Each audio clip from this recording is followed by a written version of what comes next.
ఈరోజు పొట్లకాయ బీరకాయ పచ్చడి, బీరకాయ పచ్చడి పొట్లకాయ ఫ్రై అనమాట. నేను ఎలా చేస్తాను అనేది చూపిస్తాను. పొట్లకాయ అనమాట.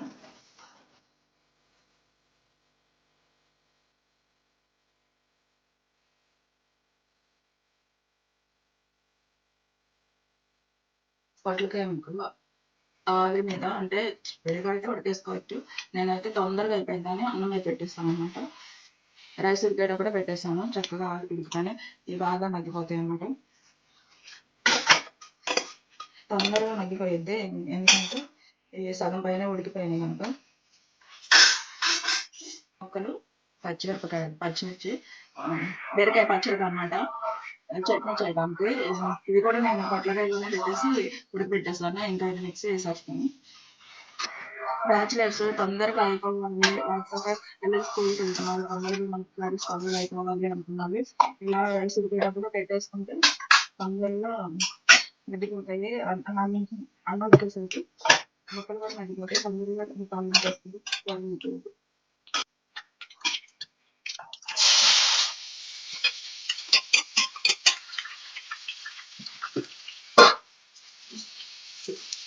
మధ్యలో నొప్పులు అయిపోతాయి. ఇలా ఉండదు. బాగా ఇలా అయిపోతే బాగుంటుంది. ఇలా పెట్టేసి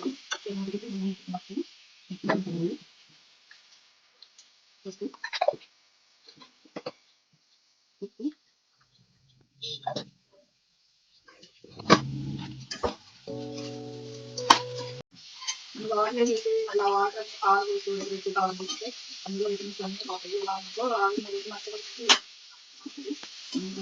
ఆలు కూడా తక్కువ ఉంటుంది, బాగుంటుంది. ఇది కొంచెం ఆర్డర్ కానీ ఇప్పుడు మనకి మధ్యాహ్నప్పుడు మనం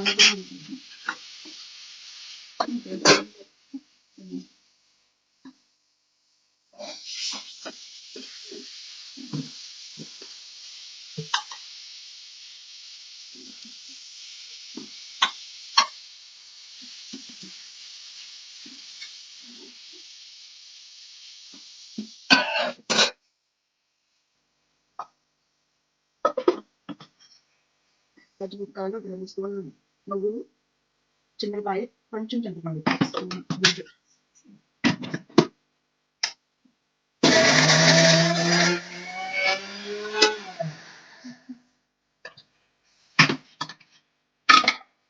బీరకాయ ముక్కలు ఉడకబెట్టినాను.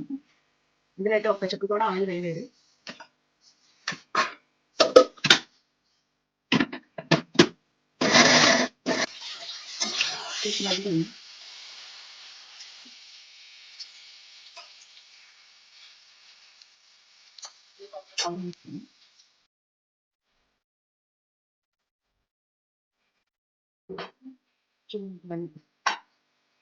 చికెన్ టైప్ వేసి చికెన్ టైప్ బాగుంటుంది.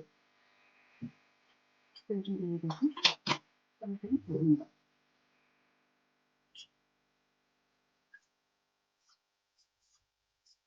చాలా టేస్ట్గా ఉంటుంది. ఆయిల్ ఎక్కువ ఉండదు.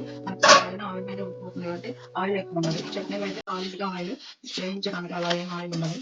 అది బాగుంటుంది. ట్రై చేసి చూడండి కూడా.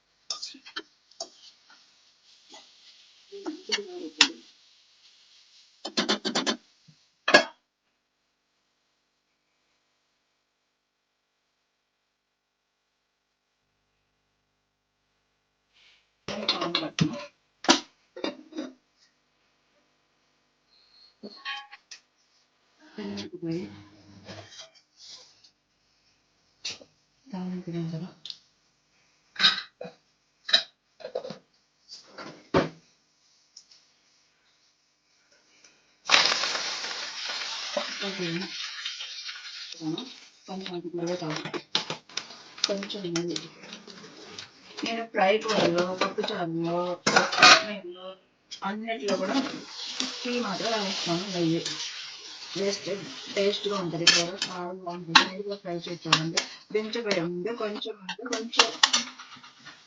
నెయ్యి వేసానంటే కూర చాలా టేస్ట్గా ఉంటుంది, బాగుంటుంది.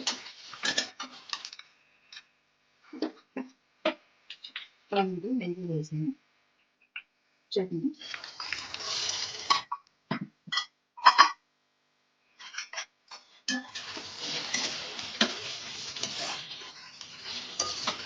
అయిపోయింది పొట్లకాయ కర్రీ. బాగా ఉడికిపోయింది. బాగా మెత్తగా ఉంటే మొత్తం పెద్ద వండుకని చెప్పి ఇంకా అడ్జస్ట్ అయిపోయింది. ఇంకా రైస్, పొట్లకాయ కర్రీ, బీరకాయ చట్నీ, పెరుగు. టేస్ట్ అయితే చాలా బాగుంటుంది. నచ్చితే మీరు కూడా ట్రై చేయండి. నచ్చితే లైక్ చేయండి.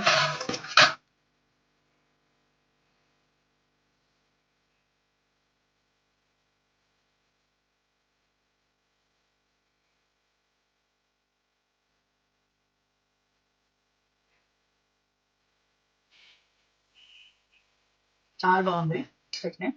మీరు కూడా ఒకసారి ట్రై చేయండి.